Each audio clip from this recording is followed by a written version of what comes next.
Hello, welcome to Good Games Well Played, episode 190. I'm Clint, aka JCM, with us this week is Isli Yo. and Messiah. Hello. And we actually have a little bit of stuff to go over. I was kind of surprised. This week was like, there was some stuff, a couple things I flagged I thought were interesting at the beginning of the week, and it's like, okay, not a whole lot. And it's like at the end, it's like, oh, we have quite a little bit to go over. And we'll go ahead and just jump straight into it here with the first thing we have is that Xbox has announced their first pass of Game Pass games for January. The first being, of course, Road 96, which I think I've heard someone talk about playing that on some podcast. I can't remember exactly what it's about, but it's the first one on the list here. Lightyear Frontier is also another one. My Time at Sandrock, and then Robin Hood Sherwood Builders is another one coming. And then rounding out the pack is going to be Rolling Hills. And then there's a bunch of other things that the list for later in the month. We'll get those as we get there. But those are there. The other thing I saw was that apparently the Until Dawn film is going to have just a new cast and new stories. So I'm like, okay, is it going to be like, which will be interesting to see, because typically we don't see that for game adaptations, although typically recently it's been, TV adaptations. So they could be a little more one-to-one or within world, kind of like Fallout. So I'm curious how just an entirely different story for Until Dawn, like if it's just like inspired by the events of Until Dawn. And it's just entirely different, but it's still like Wendigos and whatnot. It's an Until Dawn game, but it has nothing to do with Until Dawn. Yeah, they're just... It's just, is it even about the Wendigo? Like... Yeah, I have, I don't know. Literally, if it's not Cabin in the Woods Wendigo, it's not Until Dawn. Spoilers, obviously. Too late now. It's a Wendigo. Yeah. Let's see. Okay, I guess I would allow like other mythological creatures in the wood. Would I? No. It's got to be a Wendigo. It could be different locations. Now, Ashley Brooks, I guess this all happened kind of at CES. That's like a bunch of stuff about Sony, like movie adaptations came out at CES for some reason. I don't know why. I guess CES was this week. It's like that. I guess that's where you announce it, whatever. But Ashley Brooks, the president of Sony Films Division Screen Gems, said during a CES 2025 presentation, I don't know why I needed to quote the year because we know that, that Until Dawn will still respect the source material, however, and actor Peter Stormare will still play a unknown character in the film. And she said that the approach works for dedicated fans and newcomers, saying, quote, "I have been lucky to be part of Until Dawn since the original incredible, super terrifying game. And what the heck? Sorry, the way she says this sounded weird. They put and what's why I'm excited to be part of the film instead of and that's why. So I think they just misquoted. Because the whole thing is a love letter to horror and it completely honors the spirit of the game. The movie is going to be full of fresh characters and victims and a brand new story loaded with twists. So whether you're a longtime fan or discovering it for the first time, get ready for Until Dawn like you've never seen it before." So we'll see what happens there. I mean, I could see them doing it, like, because then... But I mean, even if you kept with the original characters, like, is there... Because even everybody can die in Until Dawn, right? Like, yeah.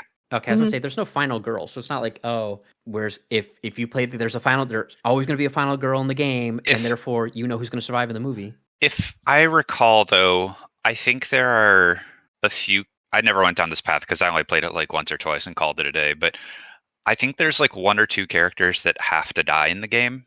So yeah. I guess you could maybe make the argument that like the characters that have to die are not the main ones, and that like it could be any of the remaining that are the main ones. But I don't know. The characters itself, I feel like you don't need the same characters. You could basically just have a group, your typical cliche horror group of, idiots, and that works for Until Dawn. So it's like, but like that's what the game kind of is. It's like a love letter to B horror movies in terms of characters and interactions, except anyone can die, as opposed to there being like the trope of, the innocent virgin woman survives.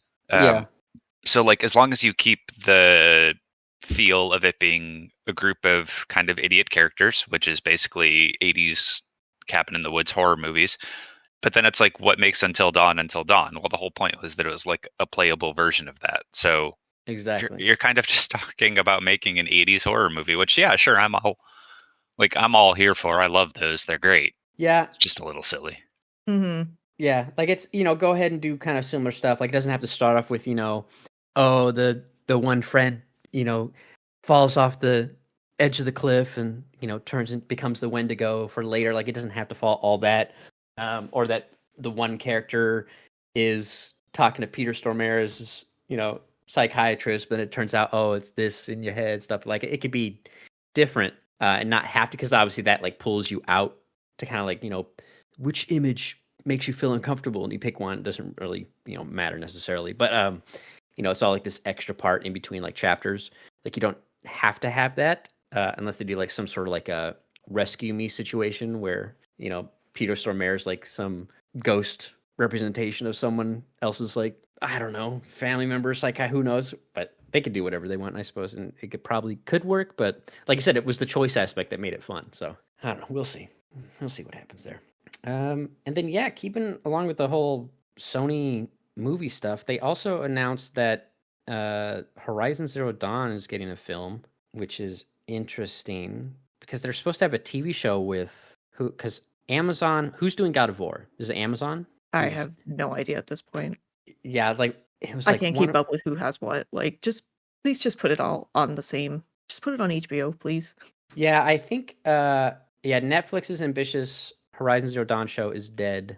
Oh, so Netflix was doing it for now. So it looks like they canceled out. Netflix would have been awful for Horizon Zero Dawn. Yeah, because I think Horizon. Unless it was animated. Was it animated? I don't think so. Yikes! And then I would have watched it. But yikes! Yeah, so that got canceled. I guess it's been a while. I guess they announced it a couple months back. Maybe we talked about it. I just don't recall. But it seems like now instead of being a TV show, it's going to be a movie. And I feel like that game is really big to be, only a movie. I feel like a TV show is more suited for Horizon, especially to dole out. God of War is going to be a movie? No, Horizon's going to be a movie. God of War is still supposedly going to be a TV show on Amazon. Yeah, that's a tough movie. Yeah, I mean, I guess like we talked about it way back. Like, okay, maybe if it was a movie, maybe only being leading up to the creation of the project, and then jumping. If you did a sequel, you jump ahead. But I'm like, I don't know how you do that. Because then you're banking on you'd have to like film it back to back. Because if it does, there's no way it would perform. But who knows? We'll see what happens. They also announced the Helldivers 2 films in production. So okay, good luck with all of that. Starship Troopers vibes, and I'm here for that. Yeah, it's like it could either be good cheesy or bad or Doom movie cheesy. Yeah, so we'll see what happens there. And then other stuff that happened this week. So Krafton announced some AI companions that are coming to PUBG and Inzoi. I don't know what Inzoi is, but PUBG obviously people still play it. It's not the biggest battle royale out there, but they're announcing these AI companions called co-playable characters. NPCs? Yeah, co-playable NPCs.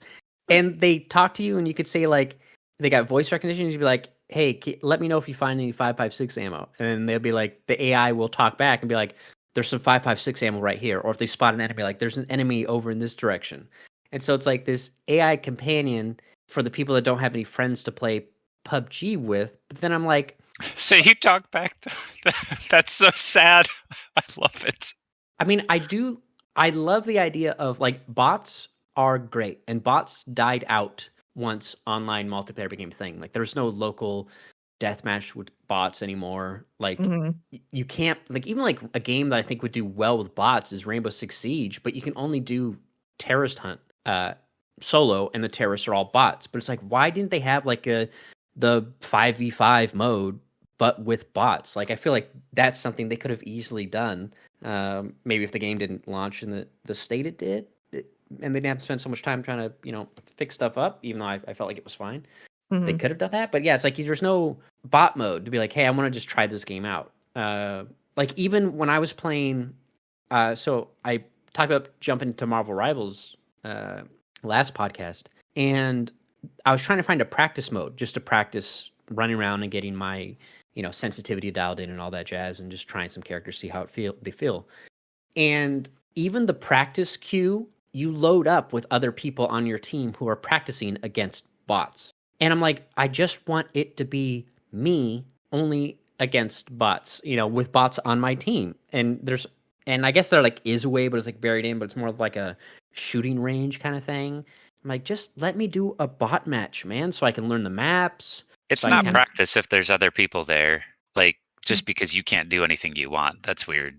Yeah, it's it was weird. I'm like, okay. And so now they're adding this, and like there's parts of it seem like an interesting idea, but I'm like, okay, if I could load up a server of just bots to relax and kind of play and just mess around, but what about all the other people who are real players? It's like, what difficulty do you set the bots at? Like, is it going to be, okay, everyone on the server has this MMR, that MMR equates to this level of attentiveness in the bot, like to make it equal to everybody else? Like, I don't know what you do there. Like, it sounds interesting, but I don't know how it's going to be, how well it'll be implemented. But yeah, I guess we'll see how that works. But yeah, they showed some trailers, and like the bot talks back with like, it's very, you could tell like it's an AI putting the voice together. It's not someone perfectly talking, but it's interesting. I mean, they already have bots in lobbies, but typically bots are only added to solo lobbies in games to help fill out a game where the solo queue is very hard to fill out, or to in ranked play. Like when I went back to Fortnite after not playing that forever, like I jumped into ranked, and part of that is like, okay, you're in ranked, so like 90% of the players are bots, and then only the real players kind of show up in that final circle. But even as you go up, and it's like they slowly, and it's like, okay, that helps queue times, but Fortnite doesn't need help with queue times. And it's like, I'm curious at what level they start to kind of shed those bots as you rank up. Like, okay, you're no longer bronze, now you're silver. Okay, now there's 40% bots. Like, I don't know what it is. Or like, is there a time limit? Like, hey, because the problem with ranked is now you got to make sure if everything evens out, most of the people are going to be in the middle of the pack, kind of like that gold, high gold, low silver range. That's the bell curve. And so anybody who's in bronze and silver is going to take a little longer to queue, because you need people actually playing ranked, not just queuing. That's the problem usually when you introduce any of those type of modes. You split your player base. So it's like, okay, I get it. That's fine, whatever. But yeah, I don't know how you slowly take those back. But yeah, with like companion bots, it's like, all right, now you just, if you don't got any friends, just play with some bots. Like, maybe they can license out like voice actors to give their voices to read lines or something. Because if it's just very much like, hey, here's 556, here's 762, enemies over here, here's a level 3 vest. Like if it's just barkers, and the AI is just translating what you're saying to it, so it knows like, hey, ping, the character wants, or the player wants this ammo, call it out. Then you can just pay an actor for a bunch of lines. It doesn't have to be a bot.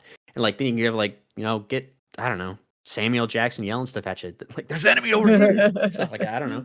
Like then you don't need AI. Just the AI can just be the gaming bit of it, and then but have the voice be voice lines. But anyways, I thought that was interesting. And so did a lot of other people. But we'll see how it goes. I'm sure people have opinions. Yep.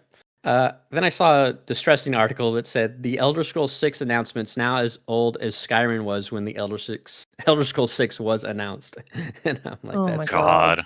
That's scary. And yet not at all surprising. Yep. There was also a short little teaser trailer for Last of Us Season 2 saying it'll come back in April of this year, so it's not far away. So looking forward to that. And then apparently a Ghost of Tsushima anime is coming exclusively to Crunchyroll in 2027. Oh yeah, I heard about that. Yep. It's specifically apparently going to be an adaptation around the Legends co-op multiplayer portion, not the actual game, because I think they want to do a Ghost of Tsushima movie. So it's going to be like on the multiplayer, which could be interesting. There's just, I don't remember being story stuff really in there. Like it's very supernatural. So I'm like, I guess you could just do like a supernatural Ghost of the Tsushima. Legends was, each person you played as was some famous legend or character. So they could pretty much Trapped in make Purgatory or something. Well, Trapped in Purgatory, or else you could make it that like any of those characters, you're just talking about their history and basically make up whatever the fuck you want because it's older. Yeah. I'm curious what they'll do. But when I saw it, I was like, okay, I guess that's again, CES is such a weird place to announce Sony adaptation stuff because it's the Consumer Electronics Show. Like it's not for entertainment, but I know they used to announce consoles there, but you don't do that anymore. Just weird. Yeah, it seems like they had a lot of stuff to announce, but they didn't want to put together like a Sony Direct. They're like, well, we have the PlayStation thing, but where do we announce like other things? Somebody was like, I have a booth at CES. Do you want to just do it there? Yeah, that's right. They're like, might as well. Maybe it's cheaper or something. Like we're already going to be there for tech stuff. Let's just do some movie things as well. And then Microsoft did confirm that there's going to be a developer direct later this month. There's going to be one on January 23rd. They said to expect stuff from games that are going to be focused coming out this year. So it won't be stuff in the future. It'll just be only titles for this year, highly anticipated games coming to the console, PC, and Game Pass, of course. So probably like South of Midnight, Claire Obscure Expedition 33, which is also coming to PlayStation. Probably Doom: The Dark Ages, so stuff like that. So that'd be interesting. I'm curious when Sony's going to do their first like state of play or what have you for the year. And then I saw the I'm trying to find his name here. Sorry. The Deus Ex: Human Revolution and Mankind Divided writer Mark Cecere was on a podcast earlier called From Script to Life, and he was talking about where they would have gone with a third Deus Ex game and how essentially it would kind of lead up to the events, because obviously he can't stop the Illuminati because they're in the first Deus Ex. But he kind of pitched like where it would go and how Adam Jensen would kind of lead up to the events of the first game. And so like, because we know like human augmentation goes away, like in the original Deus Ex, it's all like mental augmentations. And like human augmentation is like a thing of the past. Like there's like a big bad guy in that game you fight. It's kind of like the Atom Smasher of that world, where it's like, oh, he's kind of old school. Like people don't do human augmentation anymore. It's all, cybernetic brain stuff. And it's like, oh, he's kind of old school. So it's be like, okay, clearly it's going to get phased out. And obviously it does because, you need a drug in the world of Deus Ex. You need the pharmaceutical in order to prevent yourself from rejecting the augmentations, which is the whole idea. It's like, we'll provide the augmentations and we'll provide the medicine you need in order to keep the augmentations. Man, why did they cancel that series? Probably I don't think the second one performed quite as well as they needed it to. He does talk about how it also, he talked about the second game, it was a little different initially, and he wasn't super happy with how it ended. And he talked about, like, it's a big old interview. IGN has an article kind of writing up what his thoughts and kind of summarizing a bunch of that stuff. But yeah, it didn't, quite perform as well, so they just didn't do another one. I know they teased like a couple years ago. They said, "Oh, we're not done with Deus Ex," like, but nothing's come out since then. So it's like, I don't know why you tease that you're not done. And if this writer's no longer there, it's like, well, okay. It's kind of like Mark Laidlaw. they're not there. It's like, okay, if there is a Half-Life 3, who's writing it now? It's like, but yeah, it was interesting stuff. It's always nice when you can hear like someone who actually worked on a franchise talk about where they would have been. Although it is kind of like when Laidlaw kind of leaked what Half-Life 3 would have been, but he like renamed a bunch of stuff, so it's not exactly it doesn't say it's Half-Life 3, but it's like clearly this is what we would have done with Half-Life 3. It's always it's like, oh man, I would have liked to see, because you obviously with the Human Revolution franchise, that prequel, like you have to lead up to the first game in some fashion. So it's like, how do we get there? But yeah, a little bummer. We'll see if there's any more Deus Ex stuff in the future. I was watching someone play the first Dishonored game because like I don't think they never finished this. They've been chipping away at it on stream, and I was like, man, that'd be kind of fun to replay. And then, but also you think like it'd be kind of fun to replay Deus Ex. Like I could get I forget what version they had, but like maybe it was like a director's cut version, whatever they released for the first game, where like after they revamped the boss fights. They did the DLC for one of them, the like interim DLC where they revamped some of the boss fights so that you could beat them instead of just being like, you didn't have to just straight up fight them. Yeah, that you could beat them via stealth and other things, and they actually provided like different routes, which I thought that was a great move for a game that's about having different routes. That was the weirdest thing with that game, where it's like, oh, we didn't design, we outsourced the boss fights. It's like, why would you do that? Like you built your game with options like, oh, I want to be a stealthy character, and it's like, oh, well, we outsourced the boss fights, so they just made him straight up fight. You can't stealth. Like, oh, great. I just remember in that game, I can't remember what the ability was, but the thing where he does like the ground pound move and then like bullets shoot out from him in a spiral, that was the key to like all of the boss fights. You would just use that like twice next to a boss, kill it, move on, because the boss fights sucked so bad. Yeah. Yeah, luckily it's like, even though I spec more towards stealth, it's like I just picked up a lot of ammo, and I think there was enough explosive barrels around. It's like, okay, I'll just chuck grenades and just shoot them. It'll be fine. Man, Zai, I've talked about it before, but your icon in chat, like it's a cropped in version of whatever the bigger picture is, and like on the right side there's this little like few pixels of whatever's supposed to be to the right. What, really? So when I look at it, it always looks like I have pixels out, like a line of pixels out on my screen. It looks so funny when I look at it, look at chat. I'm like, I could see it. There's like little. Oh, I can't see it. There's like little I red thought I lines. cropped it really well. Maybe if I can't see it in like the chat list, but in this window because your icon's big, I can see it. I'll let me snippet it just to show you what it looks like. But anyway, I definitely You've ruined her day. I used to say I definitely don't have that crop anymore. I don't know what I did with it, so I can't fix it. Yeah, I'll put it in chat.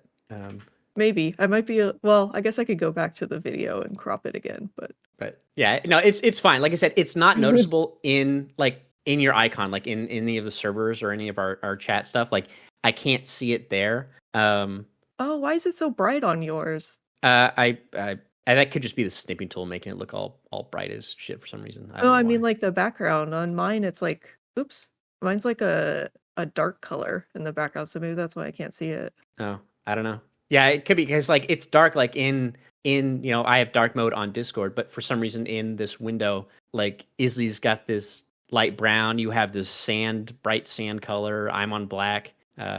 Craig's on orange. I don't know why. Oh yeah, they're like all the same except for mine, because on my window it's like a dark, I don't know, like taupe color, I guess, not quite brown. Yeah, I don't know, but it's weird. Anyways, Rude. and like it's only noticeable when we're recording, so it's fine. Don't worry about it. You don't have to change it. It's not noticeable anywhere else. It's just here because it's enlarged. No, my beam must be perfect. But yeah, we can go ahead. That's pretty much it for the news. Like I said, not a whole lot. We'll see what happens. We got curious about the direct, and I know.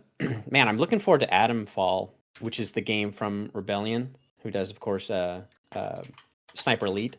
They released like another 8-minute video gameplay overview, and like because I've been on such an Icarus kick, I'm like, oh man, single player, open world, survival. You gotta craft stuff, look around. There's like a huge focus on story and crazy shit. And I'm like, I can't wait. I mean, Atomfall looks great. I've been following it for a while. I'm excited for it. Yeah, I don't think it has I think March is still a release date, so I'm looking forward to that. It's a TBD March 2025, which usually means March 2026. Yeah, and then Expedition 33. When does that come out? I want to say that's still. It says summer, so I'm looking forward to that one because that one should be fun too. I'm hoping it turns out well because I love the way that combat looks in that game. Like we talked about the kind of more. It's got that more Persona RPG style combat where it's not super action. It's more like that turn-based, but kind of like still kind of hybridized. There's another game coming out that's kind of like that too, which I have wishlisted on Steam. Lost Elden, I think it's called. But that's going to take a while to come out. But anyways, we can go ahead and move on to what we've been playing. I'll go ahead and start with Yuzai. What have you been playing? I mean, you played FF 7 days ago, according to Discord. Well, I did play 14, probably about 7 days ago. I need to do my weeklies and dailies and stuff. I started Astro Bot. Oh, nice. Yay! It's so fun. It's so adorable. I'm like on the 3rd little galaxy. No, I finished that last night, so I'm on the 4th now. So I'm like halfway through it ish, maybe, unless there's a lot of like later game stuff. I've been playing it pretty obsessively. I was up till 1 o'clock last night playing it. It's just it deserves Game of the Year. I mean, it did. It's a fun game. I mean, it's so fun. It's not like hard. It just you sit there and you enjoy it. You're like, wow, this is just really enjoyable. There's not a lot of stress. There's not a lot of like. It's not about challenge or something. It's just fun to play. And it scratches that like itch of like, oh, I just want to play a chill little platforming game, and I like that there's some kind of like little puzzle to it, and it's as difficult as you want to make it, because if you want to collect all the bots, if you want to collect all the puzzle pieces and all the secrets and stuff like that, it's like, yeah, you have to do a little bit of hunting, and some things are like pretty well hidden, and you have to be creative about how to find them and stuff like that. And then there's like the I don't know, I guess it's not spoilers. There's the little like optional things you can do in each galaxy where you find like the little challenge stages and stuff like that, and some of those can be a little challenging, but they're not impossible. and I feel like I would die a lot less on them if I didn't play them at 1 o'clock in the morning. But yeah, it's just super freaking cute, and the music is really, really good, and it looks gorgeous, and everything's like really creative, and I don't know. I'm having a ton of fun with it. I'm kind of bummed that it seems a little short because I just want to keep playing it, but I think it's a good like just short little romp for me to play after the stress of Fantasian and those boss fights and that. I just need a fun little It's platformer experience. it's not the longest game, but I definitely appreciated that like when I beat it, it doesn't force you to play longer than you need to play or than you're enjoying it for. But if you are enjoying it, then you can go back and do the extra things. Mm-hmm. And I've been trying to clear out and complete each little galaxy and everything before I move on to the next big thing, which is something I tend to do at the beginning of games, and then towards the end I kind of get burned out on it. I'm like, okay, I'll just finish the game and then I'll go back if I feel like it. But I mean, like I said, I'm on the 4th of 5 visible galaxies anyway, and I'm still not tired of doing that. So I feel like it's probably going to be like that perfect length of like, okay, I've done everything. I didn't get burned out doing it. I appreciated the experience for what it is. And if I ever want to play a chill, cute little, PlayStation nostalgic game, I still have like the Astro's Room or whatever on Yep. that came with the PS5 that I never actually like finished. So it's like, oh, if I want to keep playing this game, I do have like a little micro experience that I can go play if I feel like it. So very, very That's good. pretty much exactly how I felt. Like it doesn't overstay its welcome. It's really fun. You get your money's worth. And then at the end of it all, you're like, I enjoyed that. I can go back and play it if I want. They have the speedrun levels now, and they also have the Winter Wonderland level, which like expands it a little bit, and you get a bit more for free. So you get like 6 or 7 worlds now. But Oh, cute. I love that game. Man, Everything is so freaking polished too. You never played yeah. Astro's Playroom. That's I played it, I just never finished it. oh, okay. I was gonna say, So that's real good. like when we very first got it, we had a couple games already, so it's like I wanted to jump in and play those games, but obviously like the first couple days that we had the PlayStation set up, I played that just to like, I was like, oh, this is super cute, but I kind of want to jump into my $60 to $70 games that I bought with it. So I never finished it, but playing this, I was like, oh, I really should have finished that because I think I would love it a little bit more. But it's definitely hitting that like that I get the reference itch in my brain, like that little spot that's like, oh, I get it, like it's a little nostalgia and it's kind of old PlayStation theme. Oh, this is really cute. I found a little bot that's like such an obscure reference, but it's very like niche and dear to my heart. And I was like, Are you I dressed love as it. the Bloodborne Hunter yet? I am not dressed as him yet, but I do have him on my little island, and every time I walk by, I try to hit him. I'm like, you You little try to fuck. hit him? Yeah, because he parries you, and it makes me mad. Oh, okay. It's just like give him a little whack as you walk by, just while you're doing other stuff. But I did one. I don't really want to spoil it, but I did one level last night that I was just like grinning ear to ear, and I was just like, ha ha ha! I get all the references. I love this. It's so fun because it's like based on something that I really really love. So like just good feels. It's itching my brain in the good way.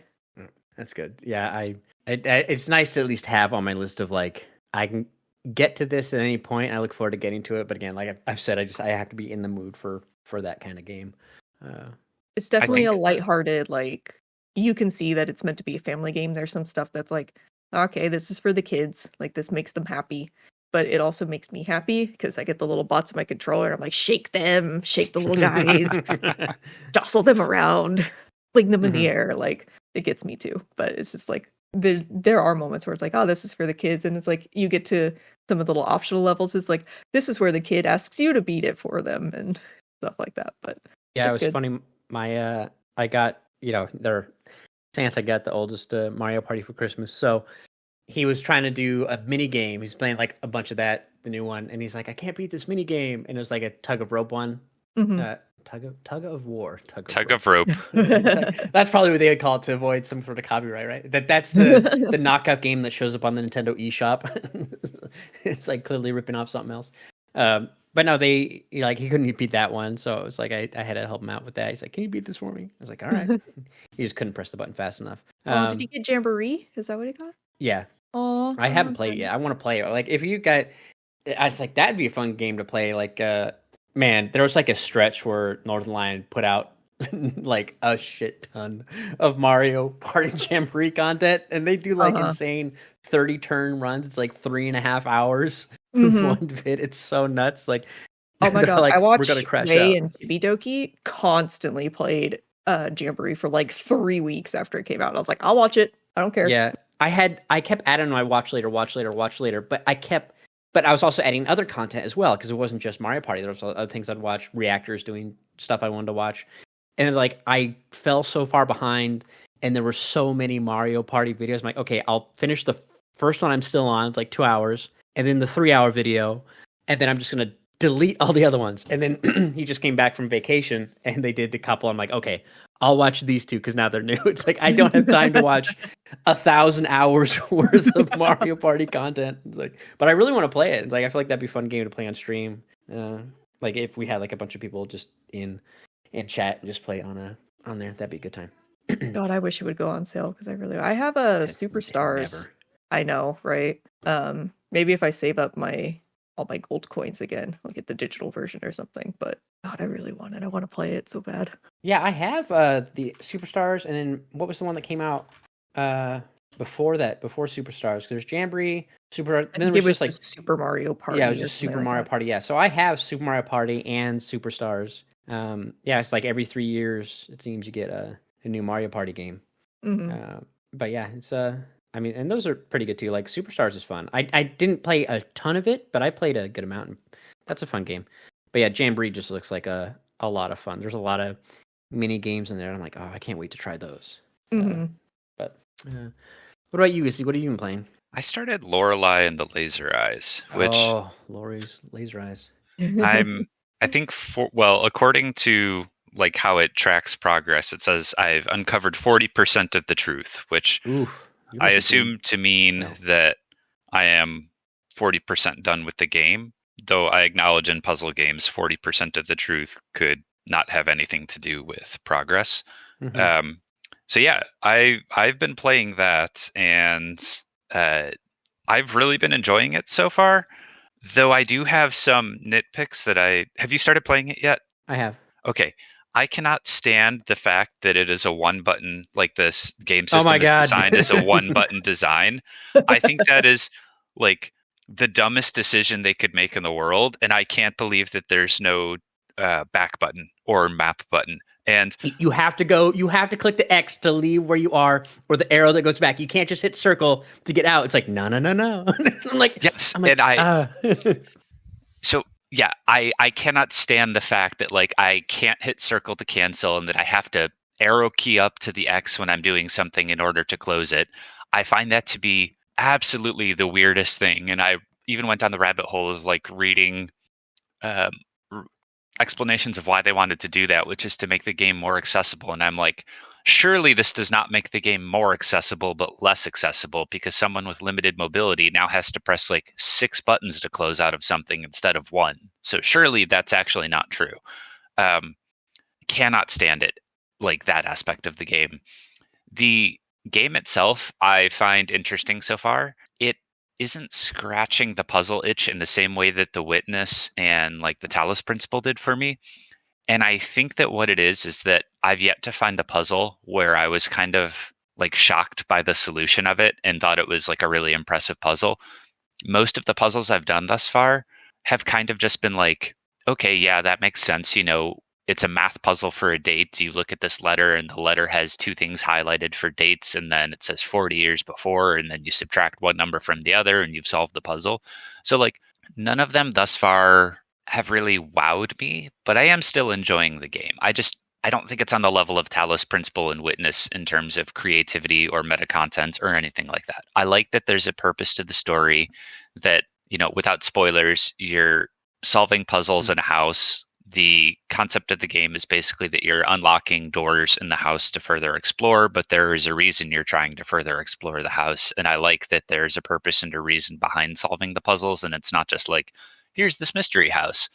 But I mean, I just think my biggest complaint thus far is like, aside from the map back button, is none of the puzzles have been really, really shocking yet. They've all made a bit too much sense. I do have one other complaint. I think the shortcut doors, the way you solve them, is really stupid. That you have to run all the way back. Actually, sorry. Do you know how to solve the shortcut doors yet? I haven't done any shortcut doors yet. Okay, I won't rant about the shortcut doors yet. I'll save that for next podcast of why the shortcut doors annoy me for their solutions, which is another thing that bothers me, similar to the map button. It's not necessarily a spoiler for the game, but like it's a similar logic of like, why did you do this? So I will rant about that later. But I think the vibe of the game is really interesting. I enjoy playing it, and I want to play it, more probably after the podcast. But I also don't think that it's just not quite as developed as some of the other games out there that I've played and enjoyed more.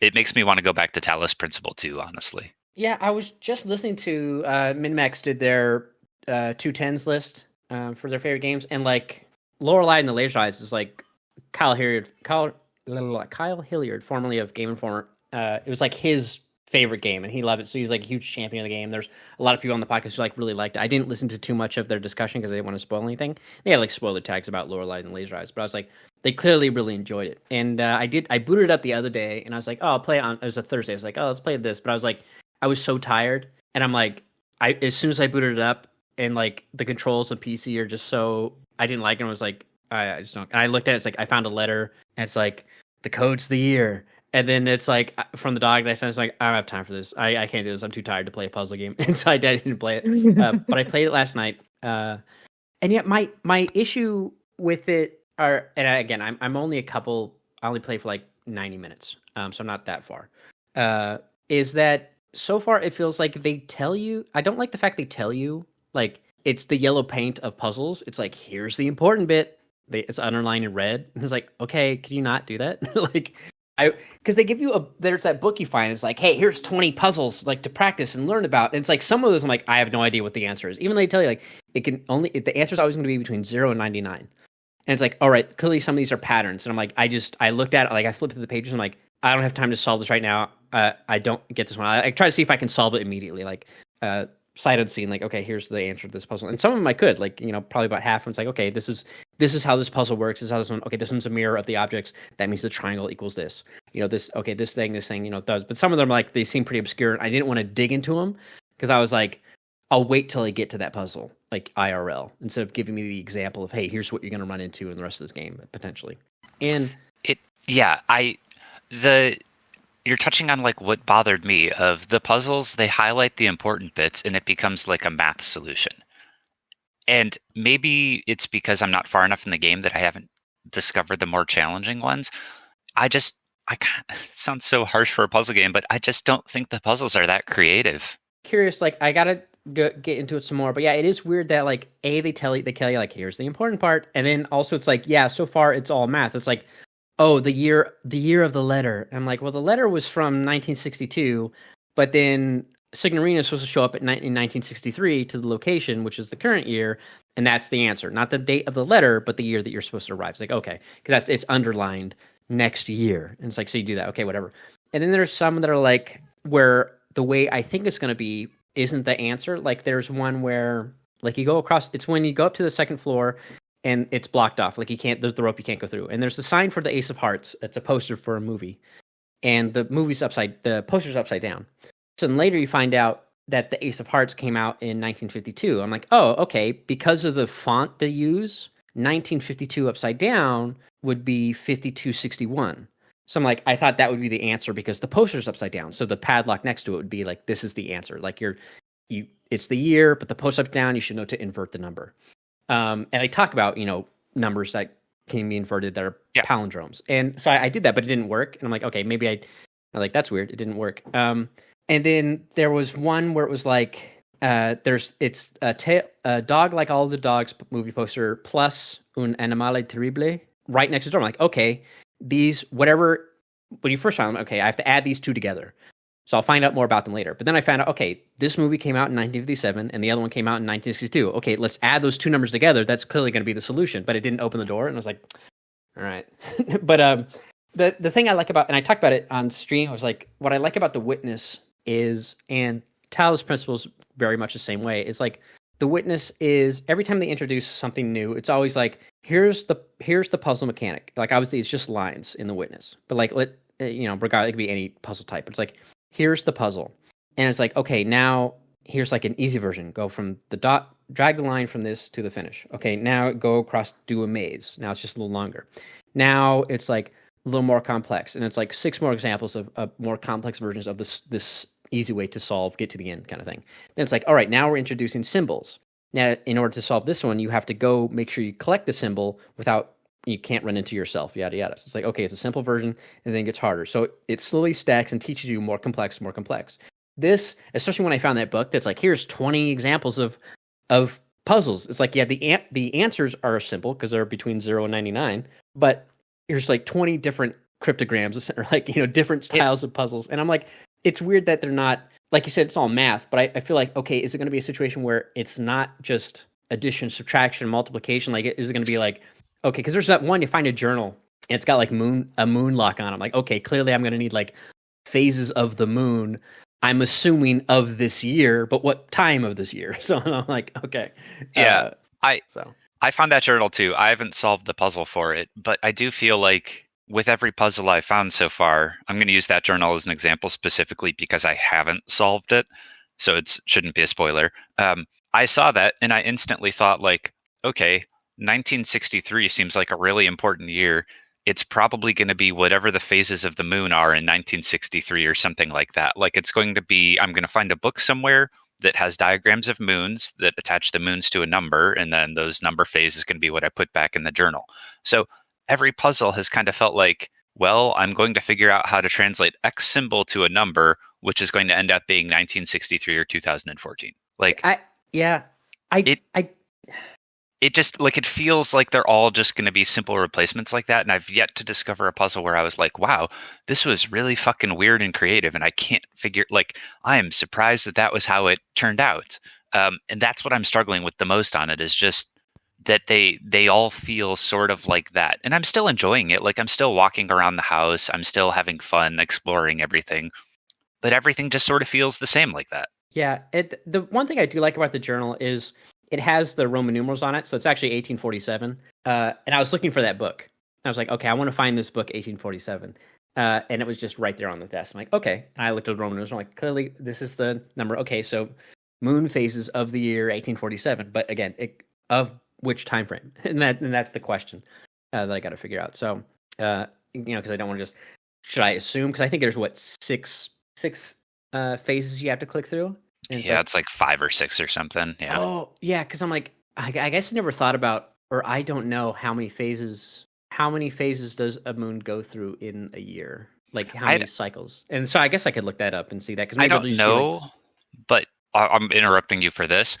None of the puzzles I found thus far have required me to look up something outside of the game, which I don't know if that's good or bad for a puzzle game. Like, what you're saying would be really creative. So there's a lot of like Roman numeral puzzles, which I actually think, I don't know where I fall on whether this would be good or bad game design, but like there's a lot of Roman numeral puzzles, but then there's also a book that does like Roman numeral translations for you of like, for example, 1847 in Roman numerals is this. Mm-hmm. And I'm like, would it be better if you knew it was a Roman numeral puzzle, but like couldn't solve it via information in the game and had to look up Roman numerals, or if the game just explained how Roman numerals work, but didn't tell you, for example, 1847 is this, but instead said like, this is how Roman numerals work. Like, I just wish it made me think a little bit more. They do tell you up front, like you should know things like military time, you should know cardinal directions, you should know Roman numerals. Like it tells you, and other things. Like, so it tells you front, like you should know these things. Yes. To play this game. Like, okay. Now, the one thing I do like about the 1847 Roman numeral thing is it's not underlined. There are some instances where like things aren't underlined, and I'm like, okay, but the solution is the thing. So like, okay, it says like, for example, an example of a Roman numeral for would be this of 1847. But playing through the game, that 1847 is important. So even though the game isn't telling you hey, this example is important. I wrote it down. And then when I found the book, I'm like, oh, this is the 1847 book that I wanted to find in this library because the Roman numerals are on the spine. And then I'm like, okay, it's moon phases. Clearly it has to do with that. That's why I'm curious, like, it doesn't tell you like everything you should know. Like, is moon phases something I should know? Because I don't think I found anything that tells you different parts of moon phases, but now do I need to Google what was the first, like, how many moon phases cycles are there over the course of a year? Maybe do I start in January and just do the first 6 months? Like, what do I, what is it going to be? Like, I'm waiting on that one, but I'm assuming like I'll get it. But there are some I like where again, it's still all math, but like I came across you come across the little lockbox, and you have to enter 3 or 4 codes, and there's like Tetris pieces. And I'm like, okay, I'll come back to this later. And then I went over to the right, and there was like a letter, and the letter had like some numbers on it. I forget the numbers. It's like 2347. And I'm like, oh, this is going to be the number of blocks in each of these Tetris pieces, because there's 1, 2, 3, 4, all the way up to 9 or whatever. So I'm like, okay, find the 2 block, the 3, the 4, the 7, punch them in, and that's the solution. So I like that. Like, okay, clearly this was what it is. Like, you can read it, and like, again, it's just numbers. But like, I'm wondering how again, going back to the ones that I think like, oh, based on what you've done and the contextualization of the world, like the Ace of Hearts one should have been what I thought it was, because it's upside down. It should be the number upside down, or I'm really surprised that the 2 posters that you have to add together didn't work. I guess I'll have to go back up and make sure, because I wrote everything down. Like it said you should take notes. I'm like, the last game I took notes for was Her Story. So I have like a notepad open when I'm playing. I just type, like, my notepad looks so funny because it's just like 2014. Here it is in Roman numerals. Here's my character's name, December 3rd, 1962. Here's the current year, 1963. Owl masks people are important. Pay attention to the firelights. Rudy's the dog. 116 years back in time. These 2 things together. Missing cosmic 9 pages. Shortcut code. This. I take up all these notes, but I'm still enjoying it. I want to get further. I'll withhold judgments until I'm further, because I feel like it's entirely possible I'm not far enough in the game yet where I've really hit the like complex puzzles that kind of make people love a game. Mm-hmm. And with a puzzle game like this, it's hard to tell, like, with progress, whether I'm moving slowly or quickly, and if I should be in an area or not, or if there was one puzzle that took me a little longer to solve that I kind of feel like I wasn't supposed to solve so early, or solve in the way that I solved it, which was largely just by guessing. And, some of those I'm kind of like, well, maybe if I'm not following the intended path through the house, maybe I'm not experiencing things as I should be, or as the developers intended, and that's why I'm having a different experience in the game than other people. But yeah, I kind of want to watch you play later to see how you work through some of the problems. So just from what you've talked about, I know you're not as far as me, so I feel like it would be safe to watch. Yeah, I'm only 90 minutes in. I got to the part where, dude, Nero comes out of the room. He's like mad that the developers want his game. It's not his game, but the way he talks, it seems like he needs more action. It's like, obviously he's a movie director, so they want action in his movies, because his Un Animale Terrible didn't perform well. Like, I'm sorry, man. you're no Solid Snake. But yeah, I'm not that far. The old lady, I talked to her, found that room. That's where I found all, the movie boxes and this and that. And then the door, the second floor exhibition just opened up, and I'm like, I could go in there, but I was like, let's go back and look at these posters and try to punch in the numbers that I found on their movie release dates. Mm-hmm. I thought also, like, oh, it could be the runtime, because like A Dog and All Other Dogs is only like 34 minutes, but the movie that got panned, Animale Terrible, was like 3 hours. I'm like, all right, I guess I could add this up, but that doesn't quite work to 4 digits. But anyway, so that's why I went by year. But I got to go back in. Plus, it's like one of those things too, where streaming a game versus playing off stream, like, you lose 20% of your deductive reasoning and all that stuff. You have to perform in front of people too. It's the perform, dance, monkey. It's the oh, how do they not know the answer to this question on the trivia show? But when you're on the trivia show, it's like name a woman. You know what I mean? It's like when you're in it live with people watching, it's entirely different than being a couch ref. But a chair softer, as they call them, for airsoft. But yeah, it's like, it's different. But yeah, I wonder if it's like, maybe there are, like it said, I'm like, what, I think 9% to the truth, if you're at 40%, then you're a decent amount ahead. I wonder, like, if they just wanted to keep the puzzles not too challenging. Like, I'm curious. They tell you about, oh, you could come part of the game where someone asks you a question, gun to your head. If you don't answer it, you die. And so I'm like, okay, is that going to be information that I need to know that's not underlined in the game? You know what I mean? Like, but yeah, I'm curious, like, how much more of that underlining stuff is going to be there. And there's things I see in the world. I'm like, oh, interesting. This maze is in the puzzle book that like tells me how many turns does it take to get to the center of a Tootsie Pop. You know, so it's like I'm like, oh, interesting that those are the same looking puzzles, but this one has a bunch of symbols on it and yada yada. And so, yeah, there are like, so the big things I'm kind of curious about are like the maze puzzles, which I haven't gotten to, or like I don't know what that is in the game yet, but I've found information on them, and I suspect that could be kind of the thing that makes the game click for me. I'm also a little bit further in the story, so the story itself I do actually find interesting. Like, there's components of it that I think are probably better handled than The Witness, at least. But I don't know. I keep coming back to Talos Principle, and I'm like, that game had a pretty good story too. The whole concept of AI and the robots was really fun in that game. So it's not like Lorelei is the only puzzle game with a story. That's become something that's more popular now, anyways. It's not just Portal where it's like escape. Yeah. And Nero with his insane stuff, like, imagine a movie in a theater, but no one watched it. Pure cinema. And I'm like, all right, What? This guy, he's like, he's pretty fucked up. He's weird, man. He's like, Cinema. he got backed by a U.S. company, and then they're like, oh, maybe never mind, your movies suck. He kind of makes some absolute cinema jokes, and I do like it. Yeah. Yeah, it'll be. And there's other things in there too. I'm like, how important is this? Like, there's that bit where it's like, all right, do you want to lock your car or leave it unlocked? I'm like, someone going to steal my car? Am I going to lose my key, but I need something in the car later? Or it's like when Nero finally comes out of that room. Such a weird start to the game with the car of like, open the glove box. Do you want to lock your car? Do you want to leave it unlocked? And I'm like, okay, so there's going to be a lot of really weird choices that I make that affect things.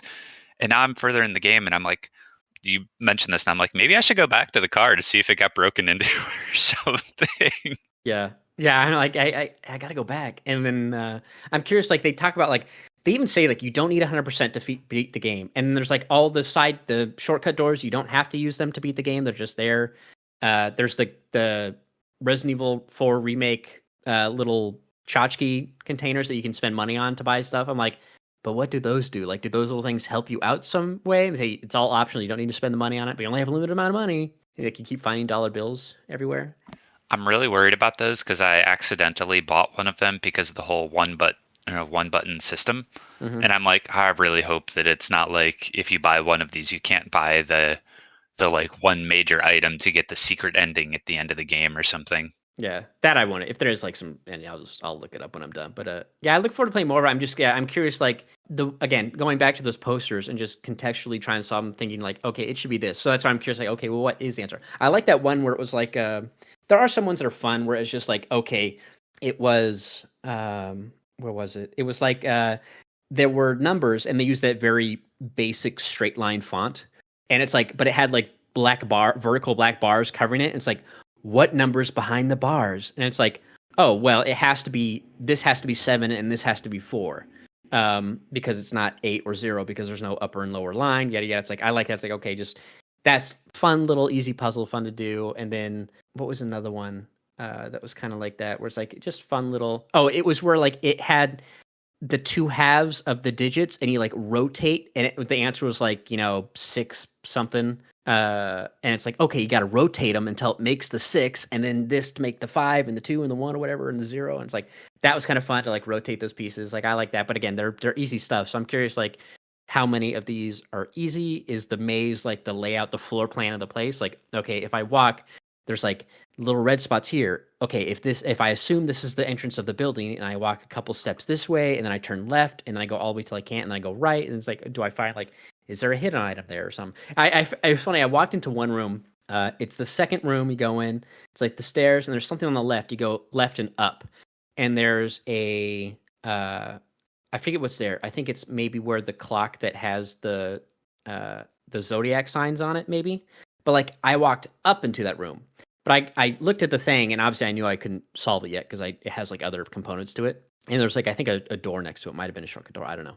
But then I thought I came in from the right, so I went to the right, and it's like, oh, there's something blocking your way. I'm like, did you just trap me in this room? I was like, what the hell? I have to solve this puzzle now, and I have no idea, and I'm just stuck in here. I'm like, oh wait, no, I just got to go towards the screen. I got to go down because I came up into the room, not from the right side. So I was like, okay, never mind.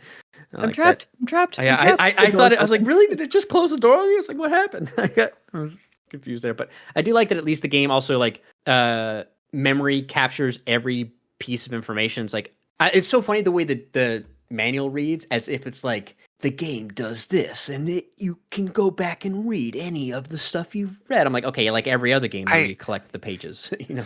I keep wondering though, like this is still going back to the witness and stuff, if the game is fucking with me in some way. Like it still seems too easy, and I'm like, are you fucking with me? Like, is this whole memory thing, like it tells you should be writing everything down and play with a pen and paper, but then it also gives you everything in your memory, and I'm like, okay, are you fucking with me and my memory is actually incorrect? Do I need to go back and compare this? I wrote everything out. I don't consult the memory too often, but the memory just at least keeps track of like, oh, hey, there's something that referenced, like, it's nice when it's like, oh, there's that thing that referenced this thing, and like maybe you finally get to it a little bit later or something. It's like, go back in your memory. Okay, here's the piece of paper or the newspaper or whatever it was that underlines the thing you got to do. It's like, oh, maybe this was the number, because I write it down in my notepad just as I get to it, because I don't want to have to go back navigating through the menus looking for stuff.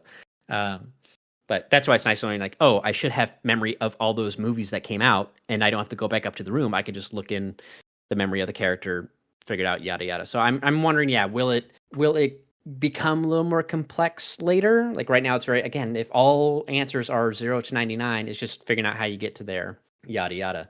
But yeah, we'll like there's one where it's like there was an example puzzle. It was in the booklet where it was like it's a grid, and it's like, what is y minus x, and y is like in one grid space, and then it's got numbers, and then x is in numbers. Like, oh, all the numbers in each of these little grid it's Sudoku essentially. It's like they all add up to 100. Okay, well then you just solve for x by adding up everything else in its thing. The balance is x, which means that y is the rest of those numbers that are in that bit. But it's an example puzzle, so I'm like, will this come up later? That kind of stuff I like, where it's like realizing, oh, it's just like you said, it is just math, but realizing that's what the solution is, or the process for solving a puzzle is fine. It's like, okay, that's fine. Like I don't mind like doing some sort of mathematics to solve it, but so often it just tells you like, oh, 100 years from now, like when it tells you like the next time a palindromic number is going to come out, it'll be in 6009, and it's like, all right, or whatever. It's like so some weird. It's like, okay, I'll write this down, I guess, but even though it's not underlined. So yeah, I'm just curious how much of it will start to slowly not underline stuff for you to remember. Because they even tell you like the one lock on the thing is like, oh, it's the year of correspondence or something. Like it indicates like it's in the letter. And it's like, okay, open up the letter you got if you remembered to read it at the beginning. Because the dog letter says it's the year or whatever. It's like, okay, clearly that's the passcode, but hopefully you actually read through your stuff. But yeah, we'll I'll be playing more of it tonight. Yeah, I mean, like at the end of the day, I'm still interested in playing it. So like, it's hooked me enough that I want to play more. Yeah, I don't like it. I don't like the way it controls on keyboard, so immediately I plugged in my controller and I was like, I got it. No, it does not control well on a keyboard. I mean, yeah. God, do you have to control it with keys? You probably can't use. It's WASD, so it's like normal stuff. But that would be moving awful. Diagonally in an isometric third-person game is really annoying with WASD. And again, then you have that one button for everything else. I'm like, no. But anyways, that's a fun time. Yeah, I am enjoying it. I look forward to playing more of it. Like I said, getting more opinion. Like it, but it's again it. I'm wondering if it's going to be one of the situations where, like, I like the witness because, like, okay, eventually they get more complex, but they're always teaching you to get up there. So I'm curious, and there's also stuff in the world that you can solve if you notice it. Or like Talos Principle, like, can get pretty hard. It's like, okay, here's a really complex puzzle, but it has to abide by the rules of everything else you've done before it. Maybe with a little bit of a twist if it's the final one of a section or something like that. But with these kind of puzzles they have in here, like, I wonder if it's how much they went kind of easy with their design. Like, will there be puzzles that, I mean, that's the thing with word puzzles too, right? Even just normal puzzles. Like, okay, how many of the game people are going to play it like can solve this super easily. How many people will struggle? I guess it's the way you have to structure the puzzle to kind of help them solve it. Do you teach them? You know, you give them the example booklet, but you kind of ramp it up, yada yada. How do you pepper them in? Do you leave one that they're going to have to come back to later in the game? Realize, oh, now I've done more of these further on. I will say though that like with the witness, the concept of every puzzle is basically like you draw a line to get from point A to point B, right? Like I think every single puzzle in the game basically has that concept of solving. And with this game, I feel like they took the same idea of the concept is you're putting in four numbers or three numbers. Some locks I think are a little longer in order. You're putting in a date or a sequence of numbers into a lock to open a door or a lock. So like conceptually, it's a pretty similar idea there of all puzzles are essentially solved basically the same way. I think what I struggled with The Witness when it first came out is I kind of went like, well, man, how creative can they really get with this? That's such a simple concept. Surely like path A to path B is never going to be a hard puzzle. And then they proved me wrong. With Lorelei, they've yet to prove me wrong. Yeah, you have to get from point A to point B, but you have to make these shapes here, or you have to split the symbols in half without crossing. Yeah, you know, they add like little stuff, or it's the bird chirps in the background and tell you if you have to go up or down. You know, stuff like that. But again, they layer that on. This just seems like, yo, it's just numbers, and then it's like, okay, well, I have the posters, and I have these. It's like, okay, well, this was this, so does this equal this, or how does this go on? Versus like they're maybe kind of sparsely clustered together, like that Moon Phase book. I'm like, okay, well, that's new. Like, there's been no other Moon Phase puzzles, but that seems kind of like a one-off because of where it is. So, anyways, but yeah, I'm enjoying it. It's fine so far. I'm like you said, who knows if we'll get more challenging? Will we have challenging on different? Is it going to be like a Souls game where certain puzzles, like bosses, are like, I just cite Reddit, it's this, and you're like, oh, it took me a minute to realize what it was, or yada yada. Yeah, that's always interesting, I suppose. How quickly does someone solve something? But and then other than that, yeah, I played. I finished Space Marine 2. That was a short game. I actually wish it was longer. I thought I had more missions, but I didn't. It was just like, no, now I'm done. I do have all the co-op stuff. I haven't done any of those. That last mission in that game took a long time. I didn't realize how long it was. Like, if I knew it was going to be this long, I wouldn't have. I would have waited till like a Friday to play it or something. But that was a long final mission. There's this one boss fight in the game that was really cool, where it's like the boss is like this Chaos Marine guy, and like the area you're in is like all mechanical, flat, whatever. But anywhere he would be when he's floating would like ripple wave distort the arena around him, and it just looked super cool. Like, I'd never seen anything like that before. I was like, this visually looks awesome. But yeah, that was a fun game. I just wish it was longer. Especially the way it ends. It ends almost like, okay, I guess there's going to be DLC with more story stuff. I mean, you kind of you solve the thing you're trying to do, but it's very much like, all right, it's like the end of one of the Mission Impossibles where Ethan Hunt, like, they do it, and then he gets like, your mission, there's someone out there called the Syndicate. Your mission, should you choose to accept it? And it cuts to credits, and it's like, okay, Titus, we need you for more stuff. It's like, okay, what are we going to go do? But I look forward to playing the co-op stuff, and I like the idea of it's so funny because all the co-op missions are stuff that happens parallel to the main story. Like, you're doing stuff as Titus in your squad, and another squad is doing something else to supplement the mission in some fashion, which I thought was really cool, because there was one mission where it's like, oh, there's clearly a hive mind thingy here. We need to destroy it and get a message out. And it's like, okay, we're going to go kill the hive mind. And it's like, no, we're going somewhere else. The B team is going to kill the hive mind, and then we're going to get the message out. So now that campaign, that co-op mission, is you doing that big boss fight. So I thought that was really cool. Like, I thought we were going to do that, but like, no, you're doing this. But because they do that and it's playable, it's 3-player co-op, right? So every time Titus goes up to the commander, like, I know what we have to do, but I need a squad of 6 men. And the guy's like, I can only spare 3. And it's like, yeah, no shit, because you can only play 3-player co-op. Like, there's not going to be other characters there. So it's just so funny when it happens. Like, every time Titus asks for more help, and the guy's like, you could have 3. I'm short-staffed.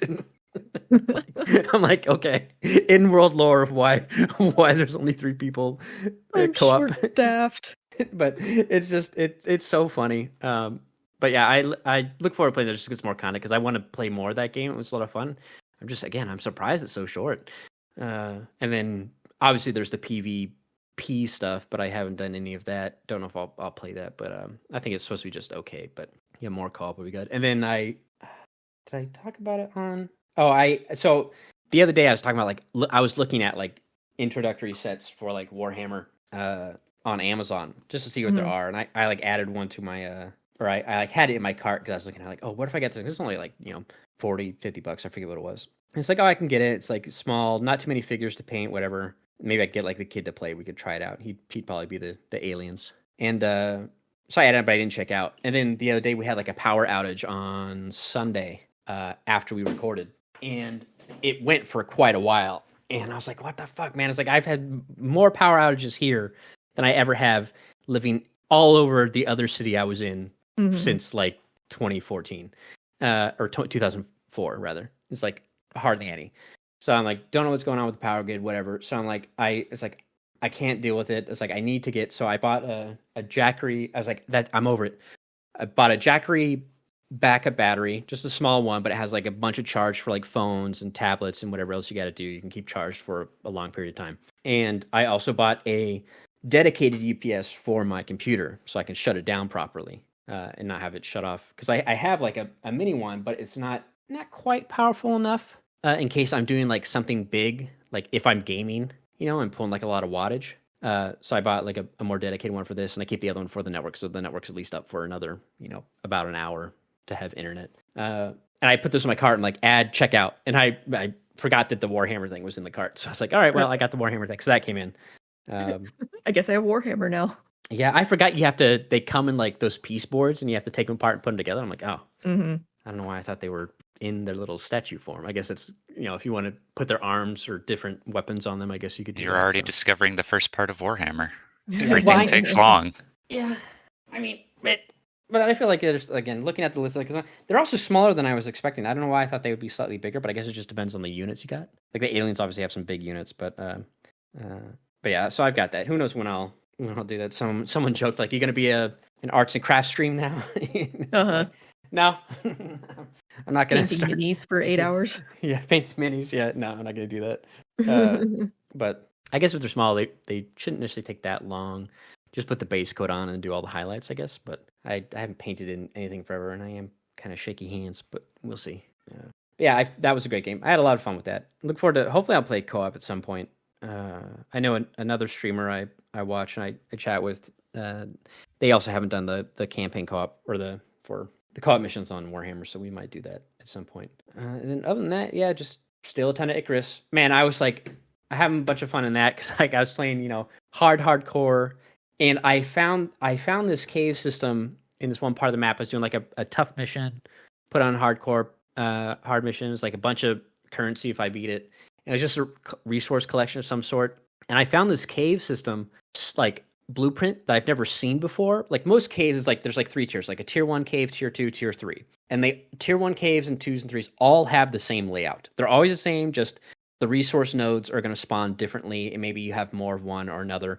Maybe some will have like a drill spot where you can a deep vein where you can mine it up. It's like, so you kind of know what you're going to get. And I know where most of those caves are now. So I found this new one in this new region, but it was an entirely different type of cave. It was more like a spelunking cave where it's like you go in and there's this, it just drops. And like all the nodes are kind of down below. And I'm like, oh, I have to build something down. I'm like, okay, well, I have to unlock ladders because I never unlocked ladders before. And I'm like, now I have to learn how to make those. But there is this like little like shimmy one person, like we'll call it like a ledge you can kind of walk along on the left side. And like, it doesn't take you anywhere. It just kind of goes down. There's more nodes. And I'm like, so I went down that. I'm like, okay, I can go over here. I like put some stuff down. I'm like, I'm good. And then I have this one clip I meant to post it, but where when I first walked it, I crouched because there was like this resource node that was above. So I had to crouch to get under it. So I destroyed the resource node. I'm like, all right, let's go just walk along the ledge. But then there's this part of the wall in the cave where it juts out just a little bit. And I did one of those video game collision bumps where I'm walking and I bumped it and it pushed me off and I'm like, no, and I just like fall down and break my ankles, but I had enough health that I didn't die. And I panicked. So I'm like, please don't be any cave worms down here, because if there's cave worms, they're gonna kill me instantaneously. And so like I'm like, do I have enough resources to build my way out? Like I just went like resource farming. So like, okay, so I go up there, I I see all the all the nodes, and I'm like, great, I can build my base and whatever, find out what I need to do for this mission. I build my ladders. I learn how to put all those down, how they snap on the grid, yada yada. But then I fall down again, or what happened was I was climbing up and I was trying to get to this other part. I'm like, oh, how do I get off the ladder once I'm on the ladder? I'm like, I'm assuming like most games, I just hit jump, which is, space bar. I'm like, but is this the game where jump just makes me let go of the rungs? Or do I jump off of the ladder? Like in other games, you jump off. And I'm like, I don't know, but then I actually hit spacebar anyways, and my character just lets go. And I'm like, no! And then I didn't have full health, so I died at the bottom of this cave. I'm like, well, there goes all my stuff. And I'm like, I laughed it off, and that was fun. And then I went in another one. I had my first glitch that annoyed me, where it was like, it was a resource collection mission, and big rewards, so it's hardcore. I do them hardcore anyways, just to make it fun. More fun rather. I am having fun regardless. And I found this, in the south side of the game where I did that scorpion boss fight, there was this giant like cave system that connected to one of the snow biomes. And it was huge. I've never seen it before. It was like this big old mountainous cave system with winding paths, no enemies. It was so many resources. Like, this is awesome. I've never seen one of these. And then I found another one of those in the northwest of the map. And I had no idea it was there. I was just like, oh, awesome. I found this giant cave, but for some reason it's glitched after the 1.0 update where the game doesn't treat the cave as a cave. So there was a storm outside, and the storm still impacted my character with like my exposure level. I'm like, that's really annoying, whatever. But I'm like, okay, that's fine. I'll just build a shelter in here, whatever. I don't care. But there's a giant resource cave. I'm like, this is awesome. And it's even more wider and laid out than the one I found in the south. But thank God I went to the mission objective, because I wanted to see, it's like, okay, it's a resource collection mission. Typically what you do is you go from wherever you spawn to it, and then it tells you this is what they want. Like, you don't know what they want up front, unless you like look it up online. But I was like, I like the surprise of what do I have to do. So I find this cave. I'm like, oh, great. Now, typically when I play, I like to set up and make like iron or steel tools and make like a couple upgrade components that I take with me to my mission objective. That way I don't waste the local resources, because I'm going to need those for whatever the mission requires. And I almost did that here, but I was like, I think I ran out because like a bear aggroed me. I'm like, I've got to get away from this bear. And like, for some reason, it like glitched me out of the cave somehow. And I was like, oh, that's weird. Okay, let's go get away from this bear.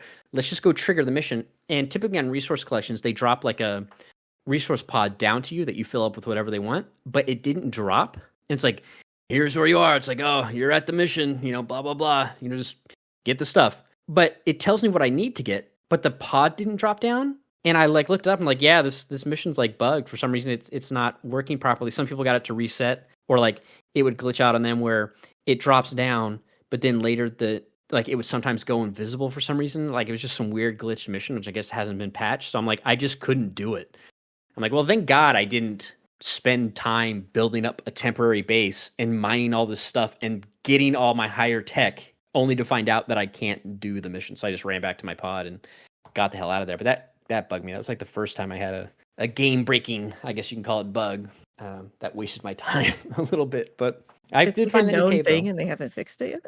I guess or maybe it's like it's not for everybody. Like, maybe that same mission in the open world structure is fine. Or maybe there's something where like you have to do certain things for it not to trigger. Like, maybe it's a mission that has two different parts of the map where I have to do resource collection. One where in like this forest, and then one over in the desert biome. So they're pretty far apart. So maybe if I ran to the other resource part, that would have dropped down. Maybe that would have then triggered this one or something. Like, I don't know what's going on there. Like, maybe it was just some weird thing, but I went like right to the spot. It's like nothing spawned down on me. So like, I thought about maybe what I'll do is I could try doing it again, and just instead of exploring, just run to it, because it's not far from where you land. So I could just try to see if I can get it to trigger. If it doesn't, maybe just then go run off to the desert just to see if there's a way I could, because I would like to do the mission. But yeah. And then I had a funny one where it's like I did a resource collection where I needed to make a bunch of animal trophies. Like, for some reason, they wanted a bunch of animal trophies. I guess people on the ship want decorations for their rooms before they go down the planet. It's like, make 10 bear trophies and 25 deer trophies and blah, blah, blah. So I'm like, okay, this will be interesting. So I had to unlock I had the trophy bench, but I've never made trophies before.